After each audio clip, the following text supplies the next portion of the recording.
ప్రియమైనటువంటి ఒలివ టీవీ ప్రేక్షకులకు ప్రభువు పేట వందనాలు తెలియజేస్తున్నాను. ప్రియులారా, బాగున్నారా? ఈరోజు 103వ కీర్తనని మనం ధ్యానం చేసుకుందాం. 103వ కీర్తనలో ఉన్న మొదటి 5 వచనాల్ని మనం జ్ఞాపకం చేసుకుందాం. దేవుడు చేసినటువంటి ఉపకారములను దేనిని మనం మరువకూడదు, దేవుడు చేసినటువంటి మేలులను దేనిని మనం మర్చిపోకూడదని విషయాన్ని మనము జ్ఞాపకం చేసుకుందాం. వాక్యంలోనికి వెళ్ళే ముందు ఒక విషయాన్ని మీకు తెలియచేయాలని ఇష్టపడుతూ ఉన్నాను. చూడండి, సహజంగా మనము పండగ దినాల్లో అవ్వచ్చు, మన ఇంట్లో జరిగేటువంటి శుభకార్యాల్లో మనము మన ఇంటిని శుభ్రపరుస్తూ ఉంటాం. మన ఇంటిని అంతటిని కూడా శుభ్రం చేస్తూ ఉన్నప్పుడు మనకు ఆకస్మికంగా లేదా అనుకోకుండా పాత ఆల్బమ్ ఏదన్నా కనపడినప్పుడు మనంత పనంతా ముగించుకున్న తర్వాత ఆ సాయంత్రంలో లేదా ఖాళీ సమయంలో మనం ఏం చేస్తామంటే ఆ ఆల్బమ్ అంతటిని కూడా ఒకసారి మనం చూస్తూ ఉంటాం. అలా చూస్తూ ఉన్నప్పుడు మన చిన్ననాటి జ్ఞాపకాలు, మన తల్లిదండ్రులతో మనం దిగినటువంటి ఆ ఫొటోస్లో ఉన్నటువంటి చిరునవ్వులు, మన ఫ్రెండ్స్తో దిగినటువంటి ఆ క్షణాలు, గడిపినటువంటి క్షణాలు, మనం యవ్వన కాలంలో ఉన్నటువంటివి, మన వివాహమైనప్పుడు, మన ఫ్యామిలీ అంతా కూడా వెకేషన్కి వెళ్ళినప్పుడు, మన బిడ్డలతో ఉన్నప్పుడు, ఇలాగా మన మెమరీస్ అన్నీ కూడా మనకి రికలెక్ట్ అవుతూ ఉంటాయి. ఎన్నో ఆనందకరమైనటువంటి ఆ పరిస్థితులు. అలాగే కొన్ని సందర్భాల్లో మనకి ఇష్టమైనటువంటి వారిని మిస్ అయినప్పుడు, ఆ ఫొటోస్ చూసినప్పుడు కొంత మనము భావోద్వేగానికి గురయ్యి కన్నీటితో పర్యంతమైనటువంటి సందర్భాలు. ఇలాగా ఈ ఆల్బమ్స్ చూసినప్పుడు ఎన్నో ఎన్నో రకాలైనటువంటి అనుభూతిని అవి మనకి కనిపిస్తూ ఉంటాయి. మన జీవితంలో ఎన్నో మధురమైనటువంటి క్షణాలు, ఆనందకరమైనటువంటి క్షణాలు అవన్నిటిని కూడా రికలెక్ట్ చేసుకుంటూ మనం ఉంటాం. అలాగే ఈ 103వ కీర్తన కనుక మనం చూసినట్లయితే ఇది కూడా ఒక స్పిరిచువల్ ఫోటో ఆల్బమ్ లాంటిది. దేవుడు మన జీవితంలో చేసినటువంటి అనేకమైనటువంటి ఉపకారాలన్నిటిని కూడా మనం జ్ఞాపకం చేసుకుంటానికి, దేవుని మనం స్తుతించటానికి ఇది కూడా ఒక స్పిరిచువల్ ఫోటో ఆల్బమ్ లాంటిదనే విషయాన్ని మనం అర్థం చేసుకోవచ్చు. అందుకే నేను ఈ యొక్క ఉదాహరణ మీ ముందు పెట్టి ఉన్నాను. చూడండి, ఒక్కసారి కనుక ఈ 103వ కీర్తన కనుక మరొకసారి మనం జ్ఞాపకం చేసుకుంటే, దేవుడు మన జీవితంలో ఎన్నో ఉపకారాలను చేస్తూ ఉంటాడు. కానీ మానవులుగా మనకున్నటువంటి ఒక బ్యాడ్ ఏంటంటే, మనము మంచి కంటే కూడా ఎక్కువగా లేదంటే మన బాధల్ని, మన అపజయాల్ని, మన అవమానాల్ని మాత్రమే మనం గుర్తుపెట్టుకుంటూ ఉంటాం. చూడండి, ఎక్కువగా మనకు బాధలే గుర్తొస్తూ ఉంటాయి, లేదంటే మన అపజయాలే మనం వెంటాడుతూ ఉంటాయి, లేదా ఎవరన్నా మనల్ని అవమానించినప్పుడు ఆ అవమానపు తాలూకా ఆ బాధ, నిరాశ అనేటువంటిది మనల్ని వెంబడిస్తూ ఉంటుంది. ఇవన్నీ కూడా మనం గుర్తుంచుకుంటాం. కానీ దేవుడు మన జీవితంలో చేసినటువంటి మేలులను, దేవుడు మన జీవితంలో చేసినటువంటి ఆ ఉపకారాలని మనము గుర్తుపెట్టుకోము, కానీ ఈ బాధలను మాత్రమే మనం గుర్తుపెట్టుకుంటూ ఉంటాం. అందుకే దావీదు ఈ 103వ కీర్తనను కనుక మనం చూసినట్లయితే దేవుడు చేసినటువంటి మేలులను మనం ఎన్నడూ కూడా మర్చిపోకూడదు అనేటువంటి విషయాన్ని మనకు తెలియజేస్తున్నాడు. చూడండి, మొదటి వచనాన్ని కనుక మనం చూసినట్లయితే, నా ప్రాణమా యెహోవాను సన్నిధించుము, నా అంతరంగమునున్న సమస్తమా ఆయన పరిశుద్ధ నామమును సన్నిధించుము, నా ప్రాణమా యెహోవాను సన్నిధించుము, ఆయన చేసిన ఉపకారములలో దేనిని మరువకము అని ఇక్కడ తెలియజేయబడుతుంది. మొదటి విషయాన్ని కనుక మనం చూసినట్లయితే, మొదటి వచనంలో నీ అంతరంగముతో దేవుని స్తుతించాలి అనే విషయాన్ని మనకి ఇక్కడ తెలియజేయబడుతుంది. అంటే ఎప్పుడైతే మనం దేవుని యొక్క మేలులను మనం తలపోసుకుంటామో, ఎప్పుడైతే మనము దేవుడు చేసినటువంటి మేలులను జ్ఞప్తికి తెచ్చుకుంటామో, మనము దేవుని స్తుతించకుండా మనం ఉండలేమని, దేవుణ్ణి మనము హృదయపూర్వకంగా దేవుని స్తుతించాలి అనే విషయాన్ని ఇక్కడ కీర్తనకారుడు మనకు తెలియజేస్తూ ఉన్నాడు. చూడండి, ఈ వర్షిప్ అనేటువంటిది, ఈ స్తుతి అనేటువంటిది, ఈ ఆరాధన అనేటువంటిది మన హృదయానికి సంబంధించినదే తప్ప అది పైన మన పెదాల నుంచి వచ్చేటువంటిది మాత్రము కాదనే విషయాన్ని మనం తెలుసుకోవచ్చు. ఎందుకంటే భక్తుడు అంటున్నాడు, నా ప్రాణం ప్రాణమా యెహోవాను సన్నిధించుము, నా అంతరంగములో ఉన్న సమస్తమా ఆయన పరిశుద్ధ నామమును సన్నిధించుము. అంటే ఆయన కేవలము పైపైన దేవుని స్తుతించట్లేదు, పైపైన దేవుని ఆరాధించట్లేదు, కానీ హృదయంలో నుండి దేవునికి స్తుతిని తెలియజేస్తూ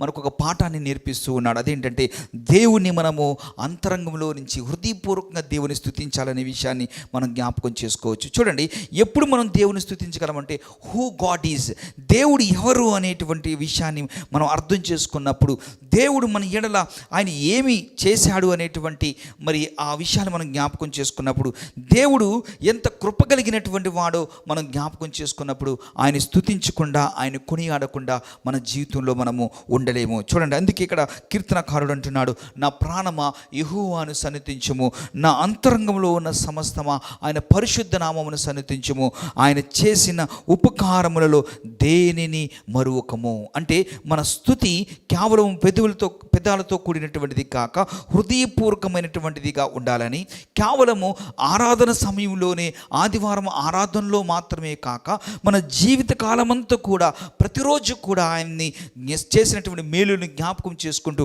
ఆయన స్తుతించాలనే విషయాన్ని మనం ఇక్కడ తెలుసుకోవచ్చు. చూడండి, రెండో విషయాన్ని చూస్తే ఆయన చేసిన ఉపకారములను దేనిని మరువకము. చూడండి, మన జీవితంలో మానవుడు ఎక్కువగా మర్చిపోయేటువంటి వాడుగా ఉంటాడు. చూడండి, కొన్ని విషయాలు మనం మర్చిపోవలసిన వారుగా ఉన్నాం. మన అవమానాల్ని, మన బాధల్ని, అలాగే మన జీవితంలో జరిగినటువంటి కొన్ని విషయాలను మన బాధ కలిగించేటువంటి విషయాన్ని మనం మర్చిపోవాలి. కానీ దేవుడు చేసినటువంటి మేలులను మనం ఎన్నడూ కూడా మర్చిపోయేవారుగా ఉండకూడదు. అందుకే ఇక్కడ కీర్తనకారుడు ఏమంటాడంటే ఆయన చేసిన ఉపకారంలో దేన్ని మరవద్దు. చూడండి, మనకు ఒక అనారోగ్యం వచ్చింది అనుకోండి, దేవునికి మనం ప్రార్థన చేస్తాం, దేవుడు ఆ ప్రార్థన ఆలకించి మనం స్వస్థపరుస్తాడు. లేదా మన ఉద్యోగ ప్రయత్నాల్లో గనక మనం ప్రార్థన చేస్తున్నప్పుడు, లేదా మన సంఘం ప్రార్థన చేస్తున్నప్పుడు, మన దైవజనులు మనం ప్రార్థన చేస్తున్నప్పుడు, ఆ ప్రార్థన యొక్క ఫలితముగా దేవుడు దానికి జవాబు ఇచ్చినప్పుడు, మనం ఉద్యోగం పొందుకున్న తర్వాత కొన్ని దినాలు అయిన తర్వాత మనం చాలా సులువుగా మనము ఆ దేవుడు చేసిన మేలును మర్చిపోయేటువంటి వారుగా ఉంటాం.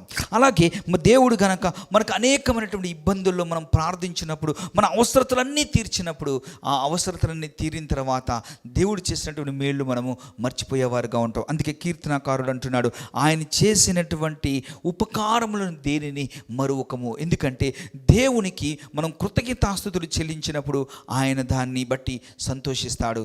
చూడండి, ఎవరైతే కృతజ్ఞతతో జీవిస్తారో, ఎవరైతే కృతజ్ఞతాపూర్వకంగా దేవునికి కృతజ్ఞతాస్తుతులు చెల్లిస్తారో, దాన్ని బట్టి దేవుడుగా ఆనందించేటువంటి వాడుగా ఉంటాడు. చూడండి, ఆశీర్వాదాలను మర్చిపోవటం వల్ల మన ఆత్మీయ జీవితం ఒక ఎడారిగా మారుతుంది అని విషయాన్ని ఇక్కడ దావీదు మన జీవితంలో మనకు అందరికీ కూడా ఒక ఆత్మీయ పాఠాన్ని ఆయన తెలియజేస్తూ ఉన్నాడు. కాబట్టి దేవుడు చేసినటువంటి ఉపకారములు దేన్ని కూడా మనం మర్చిపోకూడదు. ఒక విషయాన్ని నేను జ్ఞాపకం చేస్తాను.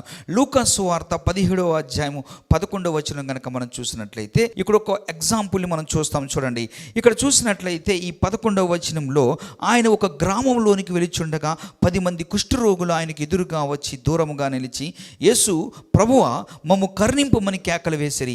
ఆయన వారిని చూచి, మీరు వెళ్ళి మిమ్మును యాజకులకు కనపరచుకుని వారితో చెప్పాను. వారు వెళ్ళుచుండగా శుద్ధులైరి.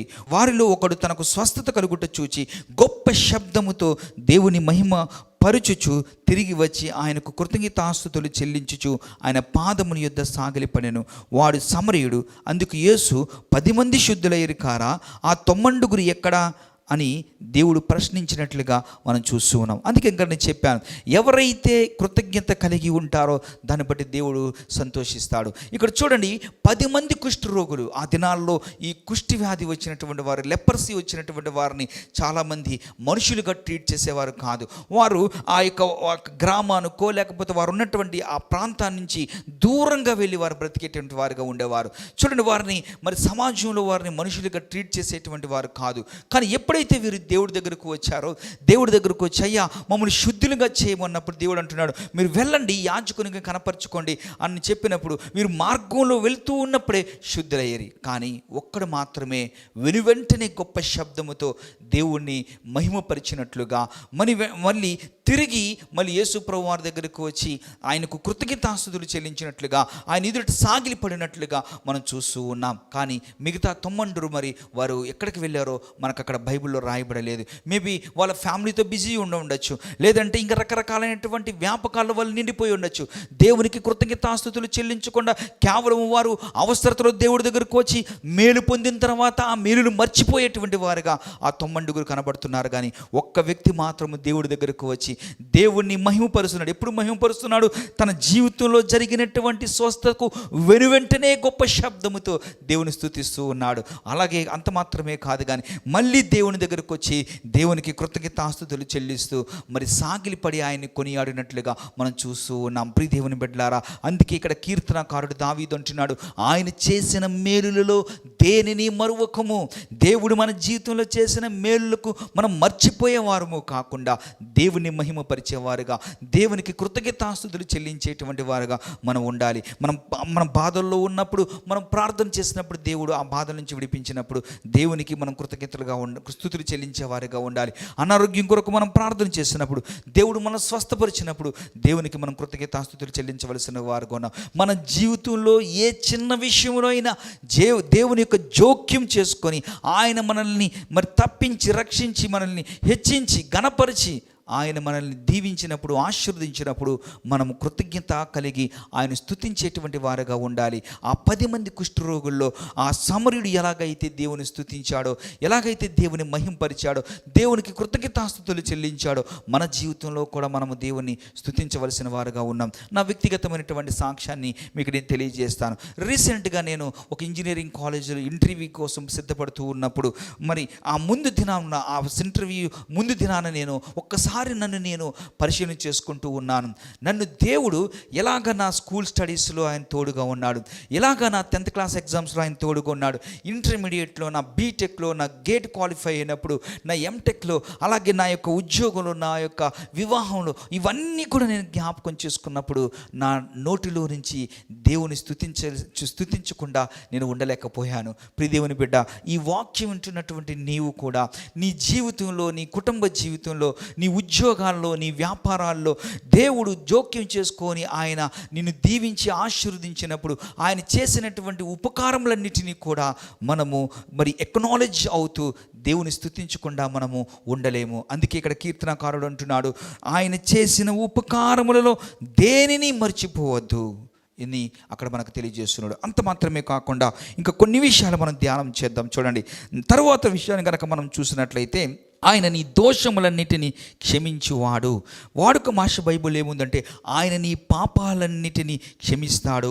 రెండవది, నీ జబ్బులన్నీ బాగు చేస్తాడు. చూడండి, ఆయన మన పాపాలన్నీ క్షమిస్తాడు. ఏ పాపాలను అంటే కేవలం కొన్ని పాపాలనా అంటే కాదు, అన్ని పాపాలని ఆయన క్షమించేవాడు. మనం అర్థం చేసుకోవాల్సింది, మనకు అర్థం కాదు ఏంటంటే ఆయన మనల్ని పూర్తిగా క్షమించాడు. చూడండి, మనం రక్షణ పొందకముందు మన పాపాల కోసం ఆయన సిలువలో ఆయన ప్రాయశ్చిత్తాన్ని కలిగించాడు. మన పాపాలకు ప్రాయశ్చిత్తం కలిగింది. మనము ఈ ప్రజెంట్ మన రక్షణ పొందిన తర్వాత కూడా ఇప్పుడు మనం చేసేటువంటి తప్పులను ఆయన క్షమించాడు. మన జీవితంలో మనం చేసినటువంటి ప్రతి పాపాలకు కూడా ఆయన క్షమాపణ అనుగ్రహించాడు. అందుకే ఇక్కడ రాయబడిన మాట, ఆయన నీ పాపములను క్షమించేవాడు. అంటే దీన్ని మనం లైసెన్స్గా తీసుకొని మనం ఏదైనా సిన్ చేసినా దేవుడు మనల్ని క్షమిస్తాడు అనేటువంటిది నా ఉద్దేశం కాదు. కానీ దేవుడు మన పాపాలన్నిటిని కూడా ఆయన క్షమిస్తాడు. ఒక నేరస్తుడు తప్పు చేసినప్పుడు ఆ న్యాయవాది ఆ జడ్జ్ ఏదైతే అతనికి శిక్ష విధిస్తాడో ఆ శిక్ష విధించిన తర్వాత అతన్ని క్షమించినప్పుడు అతడు ఎలాగైతే మరి స్వేచ్ఛను పొందుకుంటాడో దేవుడు కూడా మన పాపాలన్నిటినీ క్షమించుట ద్వారా మనము మనము ఆ స్వేచ్ఛను పొందుకుంటున్నాం. అంటే మనము శాంతి మనకు పాపం వల్ల దూరమైనప్పుడు, మనలో ఆ అశాంతి నెలకొన్నప్పుడు, మనము పాపం వల్ల మనలో ఉన్నటువంటి ఆనందాన్ని మనం కోల్పోయినప్పుడు, మనలో అపరాధ భావం అనేటువంటిది కలుగుతున్నప్పుడు, ఆ పాపం వల్ల ఆ నిత్య జీవాన్ని మనం కోల్పోయినప్పుడు ఈ పాపాన్ని క్షమించడం ద్వారా దేవుడు పూర్తిగా మనల్ని స్వేచ్ఛాపరులుగా చేశాడు. మనలో నెలకొన్నటువంటి అశాంతిని ఆయన తీసివేశాడు. ఆయన అంత మాత్రమే కాదు, కానీ ఆ పాప భీతి వల్ల కలిగేటువంటి అపరాధ భావం నుంచి మనం విడిపించి ఆయన మనల్ని ఆనందంగా జీవించేటట్లుగా చేశాడు. అంత మాత్రమే కాదు, ఆయన మనకు నిత్య జీవాన్ని అనుగ్రహించాడు. అందుకే యోహాను సువార్త 3:16 ప్రకారము దేవుడు లోకమునెంతో ప్రేమించెను కాగా తన అద్వితీయ కుమారునిగా పుట్టిన వాని యందు విశ్వాసముంచి ప్రతివాడును నశింపక నిత్య జీవం పొందుకొనును. అంటే ఆ పరలోకాన్ని కూడా మనకు అనుగ్రహించాడు. ఇప్పుడు దేవుని యందు విశ్వాసం ఉంచుట ద్వారా చూడండి ప్రియ దేవుని బిడ్డలారా, ఎందుకు మనం దేవుని స్తుతించాలి, ఎందుకు మనం దేవుని కీర్తించాలి అంటే మనము ఈ విషయాన్ని అర్థం చేసుకుంటే ఆయన మన పాపాలన్నిటిని క్షమించాడు అనే విషయాన్ని మనం అర్థం చేసుకున్నప్పుడు ఆయన స్తుతించకుండా మనం ఉండలేము. రెండో విషయాన్ని కనుక మనం చూసినట్లయితే ఆయన మన రోగాలన్నిటినీ స్వస్థపరిచేవాడు. అంటే మన జబ్బులన్నిటినీ కూడా ఆయన బాగుపరిచేటువంటి దేవుడు. మన దేవుడుకున్నటువంటి మరొక పేరు యెహోవా రాఫా, అంటే ఆయన స్వస్థపరిచేటువంటి దేవుడు. చూడండి, మనకున్నటువంటి శరీర సంబంధమైనటువంటి స్వస్థత, మనకున్నటువంటి ఎమోషనల్గా ఉండేటువంటి ఆ భావోద్వేగంతో కూడినటువంటి ఆ రుగ్మతల మీదటువంటి స్వస్థత మాత్రమే కాదు, కానీ మన ఆత్మీయంగా కూడా ఉన్నటువంటి కొన్ని రుగ్మతల నుంచి ఆయన మనల్ని స్వస్థపరిచేటువంటి దేవుడు. చూడండి, చాలామంది ఎంతోమంది అనారోగ్యాలుగా ఉన్నటువంటి వారు ఉంటారు. ఆ అనారోగ్యం వలన ఎంతోమంది నలిగిపోతున్నటువంటి వారు ఉంటారు. దేవుడు యందు విశ్వాసం ఉంచినటువంటి వారు ఆయన నామములో మనం ప్రార్థన చేసినప్పుడు వెనువెంటనే స్వస్థతను పొందుకుంటాం. నా జీవితంలోనే ఎన్నో మారులు నేను ఎన్నో భయంకరమైనటువంటి వ్యాధులు గుండా వెళ్ళినప్పుడు దేవునికి ప్రార్థన చేసినప్పుడు స్వస్థత పొందుకున్నటువంటి ఎన్నో ఆశ్చర్య కార్యాలు నా జీవితంలో నేను అనుభవించాను. ఈ వాక్యం వింటున్నటువంటి ప్రియ దేవుని బిడ్డ, నీవు కూడా దేవుని యందు విశ్వాసం ఉంచితే నువ్వు ఎలాంటి వ్యాధితో నీవు ఉన్నప్పటికీ కూడా, ఎలాంటి భౌతికమైనటువంటి రుగ్మతతో నీవు ఉన్నప్పటికీ కూడా, అది ఎంత భయంకరమైనటువంటి వ్యాధి అయినప్పటికీ కూడా, ఏ డాక్టర్స్ దగ్గరికి వెళ్ళినప్పుడు నువ్వు నయం కాకుండా ఎంతో డబ్బు ఖర్చు అయిపోయి ఆ డబ్బంతా కూడా వ్యర్థమైపోతున్నప్పుడు కూడా నువ్వు నిజంగా ఈ వాక్యం వింటున్నటువంటి నీవు విశ్వాసంతో దేవుని వైపు చూడగలిగినట్లయితే దేవుడు నిన్ను స్వస్థపరిచేటువంటి వాడు. చూడండి, బైబిల్లో రక్తస్రావం కలిగినటువంటి స్త్రీ అంటుంది, అయ్యో ఆయన వస్త్రపు చెంగు ముట్టుకుంటే చాలు నేను స్వస్థపరచబడతాను అని విశ్వాసంతో ఆమె ముట్టుకున్నప్పుడు ఆమె స్వస్థపరిచినట్లుగా మనం వాక్యంలో చూస్తూ ఉన్నాం. ఆమె అప్పటికే ఎంతోమంది డాక్టర్స్ దగ్గరికి వెళ్ళింది, ఎంతో డబ్బును ఖర్చు పెట్టింది, కానీ ఆమె జీవితంలో స్వస్థత లేకుండా పోయింది. అలాగే మన జీవితాన్ని ఒక్కసారి మనం పరిశీలన చేసుకుంటే ఇప్పటికీ ఎన్ని మార్లు దేవుడు మనల్ని స్వస్థపరిచాడు కదా. మనం ఆ స్వస్థపరిచినటువంటి దేవుణ్ణి, ఆ మేలులు చేసినటువంటి దేవుణ్ణి, మన జీవితంలో మనకి ఎన్నో ఉపకారాలను చేసినటువంటి దేవుణ్ణి మనం మర్చిపోగలమా? లేదు. అందుకే దావీదు అంటున్నాడు, కీర్తనకారుడు అంటున్నాడు, ఆయన చేసిన ఉపకారములలో దేనిని మరువకము. ఆయన మనకు పాపాలన్నీ క్షమించాడు. రెండోది, మన జబ్బులన్నిటి నుంచి కూడా ఆయన స్వస్థపరిచాడు. చూడండి, కొన్ని సందర్భాల్లో మనం అనుకుంటాము మనం మంచి డాక్టర్స్ దగ్గరికి వెళ్తే మంచి ట్రీట్మెంట్ పొందుకుంటే మనం స్వస్థపరచబడతాము, లేదా మనం వేసుకున్నటువంటి టాబ్లెట్స్ వల్ల మనం స్వస్థపరచుకుంటాము. అంటే నా ఉద్దేశం మీరు టాబ్లెట్స్ వేసుకోవద్దని కానీ, మీరు డాక్టర్స్ దగ్గరికి వెళ్ళొద్దని నా ఉద్దేశం కాదు. కానీ ఈవెన్ మనము డాక్టర్స్ దగ్గరికి వెళ్ళినా మనం వేసుకున్న మెడిసిన్స్ అయినా సరే మనము దేవుని యొక్క కృప లేకుండా మన జీవితంలో వాటిని ద్వారా మనం మేలులు పొందుకోలేము. చూడండి, చాలామంది డాక్టర్స్, చాలామంది పేషెంట్స్ క్రిటికల్గా ఉన్నప్పుడు వారు చెప్పేటువంటి మాట ఏమిటో తెలుసా? ఇదిగో మీ ఇష్ట దైవం ఎవరో, మీకు ఏ దేవుని అయితే మీరు పూజిస్తారో, ఏ దేవుని అయితే మీరు ఆరాధిస్తారో ఆ దేవుని మీరు ప్రార్థించండి, ఆ దేవుడే మీకు హెల్ప్ చేయాలని చాలామంది డాక్టర్స్ ద్వారా చెప్పినటువంటి మాటలు మనం ఎన్నోసార్లు వింటూ ఉంటాం. సో ప్రియదేవుని బిడ్డలారా, ఈవెన్ దో మన డాక్టర్స్ కానీ మెడిసిన్స్ కూడా చేయలేనటువంటి అద్భుతమైనటువంటి కార్యాలు, స్వస్థత కార్యాలు దేవుడు చేయగలిగినటువంటి వాడు కనుక ఆయన మన రోగాలన్నింటినీ బాగు చేసేటువంటి వాడు, మన జబ్బులన్నింటినీ బాగు చేసేవాడు కనుక మనం విశ్వాసంతో దేవుడి వైపు చూడగలిగినప్పుడు అద్భుత కార్యాలు మన జీవితంలో చూస్తాం. ఈ వాక్యం వింటున్నటువంటి నీ జీవితంలో కూడా ఇంకా స్వస్థత లేకుండా నువ్వు బ్రతుకుతూ ఉన్నట్లయితే ఇప్పుడే దేవుని వాక్యం మీద విశ్వాసం ఉంచు, అద్భుత కార్యం దేవుడు చేయబోతూ ఉన్నాడు. చూడండి, ఆయన కేవలం శరీర స్వస్థత మాత్రమే ఇచ్చేటువంటి వాడు కాదు, కానీ మనకున్నటువంటి ఎమోషనల్ ఆ భావోద్వేగంతో కూడినటువంటి రుగ్మత. అంటే చాలామంది కొన్ని వ్యాధులు మనకు కంటికి కనపడతాయి, కొన్ని వ్యాధులు మనకు కంటికి కనిపించినట్టు ఉంటాయి. ఎంతోమంది భావోద్వేగంతో కూడినటువంటి ఆ రుగ్మతలతో, అంటే స్ట్రెస్ లేదంటే మానసికంగా కృంగిపోయేటువంటి వారు ఉంటారు. ఈ వాక్యం వింటున్నటువంటి ప్రియ దేవుని బిడ్డ, ప్రయాసపడి భారం మోస్తున్న సమస్త జనులారా నా యుద్ధకు రండి, నేను మీకు విశ్రాంతిని కలగజేస్తానని చెప్పినటువంటి దేవుడు, నీకు ఎలాంటి మానసికమైనటువంటి బాధతో వేదనతో కృంగిన స్థితిలో నువ్వు ఉన్నట్లయితే ఈ దేవుని దగ్గరికి రా, దేవుని యందు విశ్వాసం ఉంచు, ఆయన వాక్యమును నువ్వు ఆధారపడు, ఆయన మీద ఆధారపడు.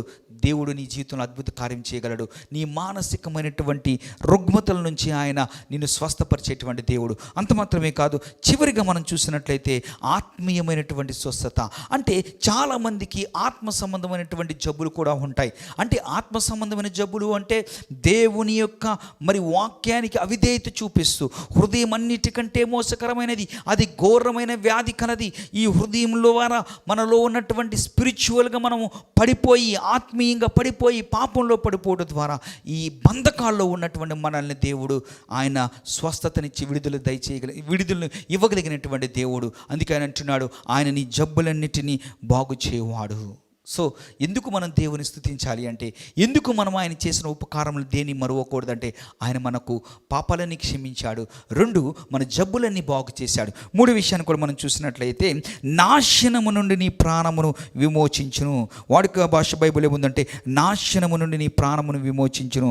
ఇక్కడ బైబిల్ ఏముందో, తెలుగు బైబిల్లో సమాధిలో నుండి నీ ప్రాణమును విమోచించును. ఇక్కడ చూడండి, నాశనము నుండి నీ ప్రాణమును విమోచించును అంటే ఎన్నో మార్లు మనం ప్రమాదాల నుండి, ఎన్నో సందర్భాల్లో ఈ పాపం అనేటువంటి బంధకాల్లో మనము ఆ మార్గాల్లో వెళ్ళకుండా, ఎన్నోసార్లు మనం తీసుకునేటువంటి ఆ తప్పుడు నిర్ణయాల నుంచి వచ్చేటువంటి కాన్సిక్వెన్సెస్ వల్ల మనము ఆ కాన్సిక్వెన్సెస్లో పడిపోయి మనము ఆ మనం సొమ్మసిల్లవలసినటువంటి సందర్భాల్లో కూడా దేవుడు మనల్ని విమోచించాడు అనే విషయాన్ని మనం జ్ఞాపకం చేసుకుంటూ ఆయనకు మనము కృతజ్ఞతాస్తుతులు చెల్లించాలి. చూడండి, ఆ నాశనము నుండి నీ ప్రాణమును విమోచించువాడు.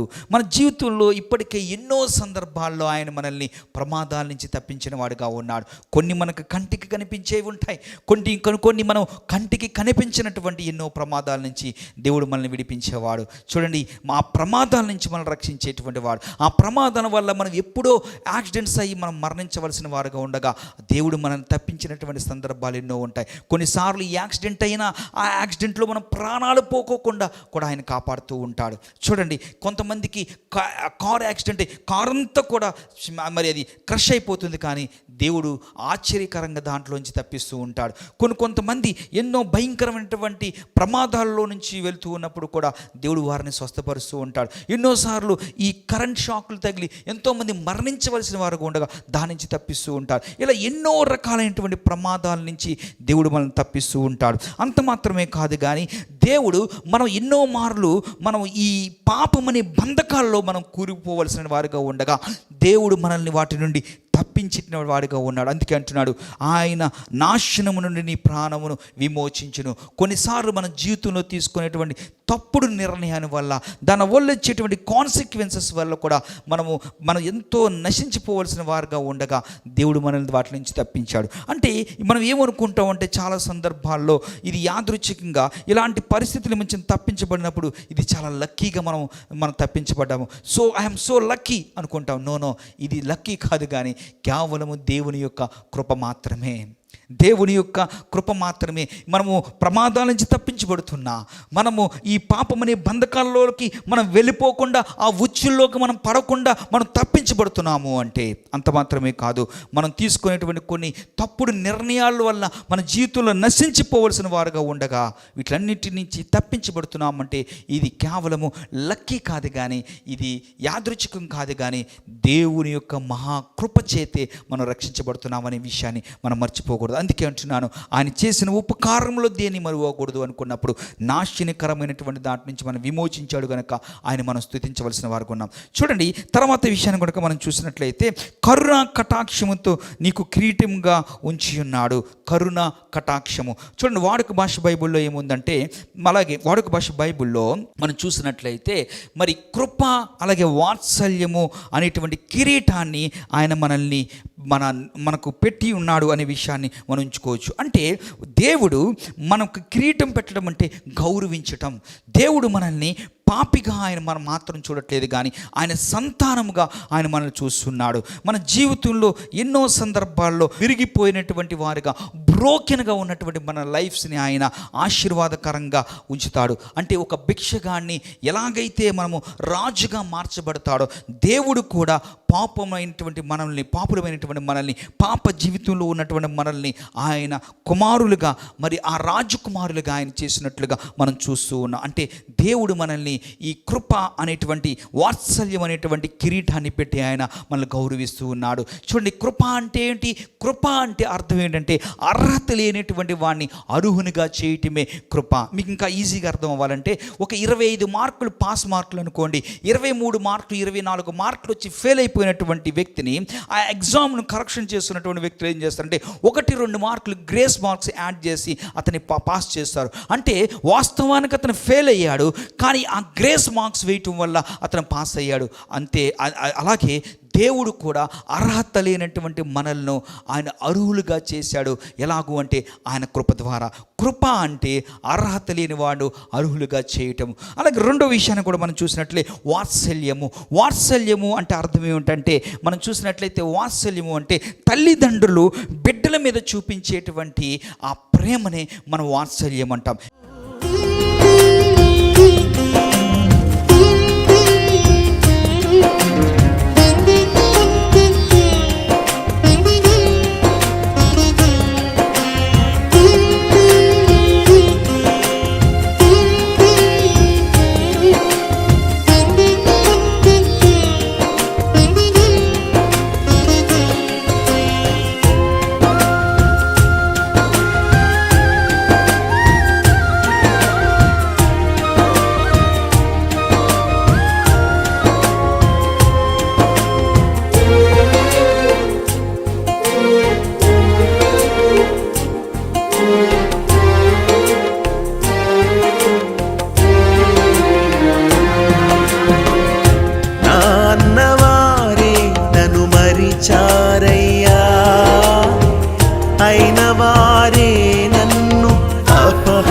అపహసించినారయ్యా, నా కన్నవారిని నే కోల్పోయినా, నా స్వంత జనులే నన్ను నిందించినా, కన్నీటిని తుడిచి కౌగిలించినావు, కృప చూపి నన్ను రక్షించినావు, కన్నీటిని తుడిచి కౌగిలించినావు, కృప చూపి నన్ను రక్షించినావు. నన్ను నడిపించునా యేసయ్యా, నాకు తోడై ఉండునా ప్రభువా, నన్ను నడిపించునా యేసయ్యా, నాకు తోడై ఉండునా ప్రభువా, నీ కృప లేనిదే బ్రతుకలేనయ్యా, నా వేదనలో నా బాధలో నే కృంగిన వేళలో నా తోడై ఉన్నావు, నా వేదనలో నా బాధలో నే కృంగిన వేళలో నా తోడై